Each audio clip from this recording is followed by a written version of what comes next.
Daily নিউজে আরেকটি নতুন এপিসোড শুরু করা যাক। প্রথম খবরটি আসছে এভিয়েশন মিনিস্ট্রির তরফ থেকে।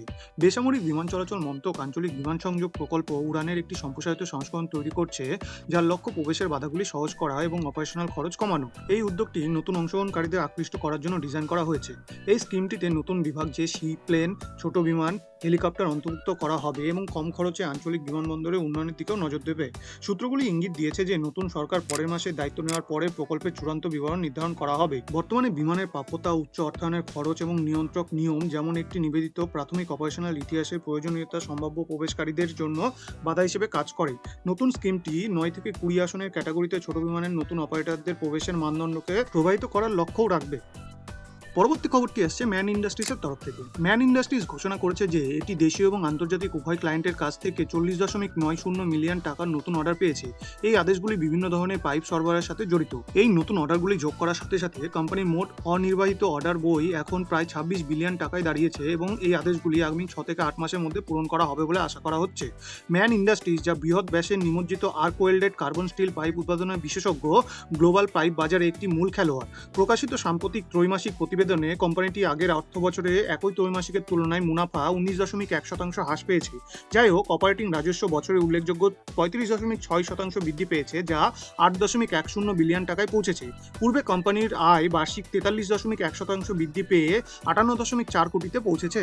পরবর্তী খবরটি আসছে ভিনফাস্ট অটোর তরফ থেকে। ভিনফাস্ট অটো ইন্ডিয়া, একটি ভিয়েতনামি বৈদ্যুতিক যান প্রস্তুতকারক, তামিলনাড়ুতে ইভি উৎপাদন শুরু করার এবং তুতুকুড়ি জেলার শিবকোট ইন্ডাস্ট্রিয়াল এস্টেটে তার ফেজ 1 প্ল্যান্ট স্থাপন করার ইচ্ছা প্রকাশ করেছে। জানুয়ারিতে চেন্নাই অনুষ্ঠিত গ্লোবাল ইনভেস্টমেন্ট মিটের তৃতীয় সংস্করণের ঘোষণায় কোম্পানিটি সমন্বিত ইভি সুবিধা নির্মাণের জন্য 160 বিলিয়ন রুপি বিনিয়োগ করার পরিকল্পনা করেছে। Tamil Nadu state environmental impact assessment authority এর কাছে একটি আবেদনে জানানো হয়েছিল যে ভিনফাস্ট এর আগে তামিলনাড়ু দূষণ নিয়ন্ত্রণ বোর্ডের কাছ থেকে প্রতিষ্ঠার জন্য সম্মতি চেয়েছিল।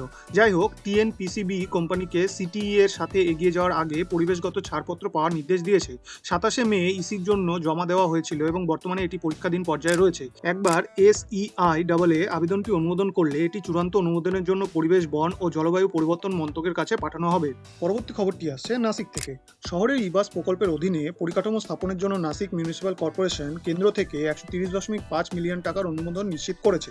এটি উল্লেখ করা হয়েছিল যে একটি ইবাস ডিপো নির্মাণের জন্য 600 মিলিয়ন রুপি বরাদ্দ করা হয়েছে, যেখানে 700.5 মিলিয়ন টাকা বিদ্যুৎ সরবরাহ এবং একটি পাওয়ার সাবস্টেশন নির্মাণের জন্য দেওয়া হবে। মার্চ মাসে আদর্শ আচরণবিধি কার্যকর হওয়ার আগে এই তহবিল বরাদ্দ হয়েছিল।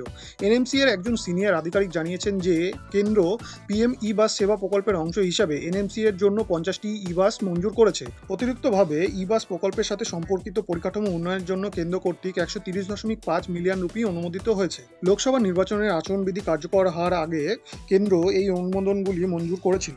সরকার এনএমসি আধিকারিকদের বিদ্যুৎ সরবরাহের সাথে বৈদ্যুতিক বাস ডিপোর কাজ দ্রুত সম্পূর্ণ করার জন্য জানিয়েছে। আশা করা হচ্ছে যে এনএমসি 2025 সালের এপ্রিলের মধ্যে কেন্দ্র থেকে 50টি ই বাস পাবে।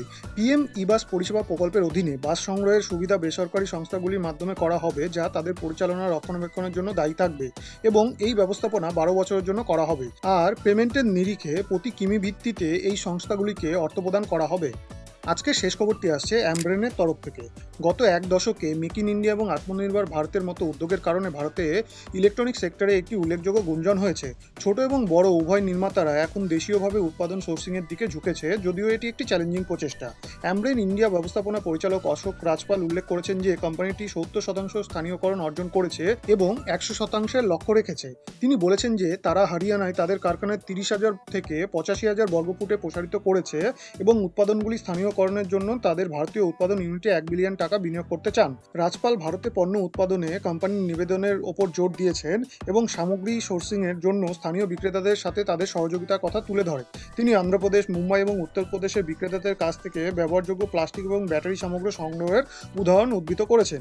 আজকের ভিডিওটি এই পর্যন্তই। আরও আকর্ষণীয় পরিকাঠামোগত খবরের জন্য লাইক, শেয়ার এবং সাবস্ক্রাইব বোতামটিতে টিপতে ভুলবেন না। শুভমস্তু।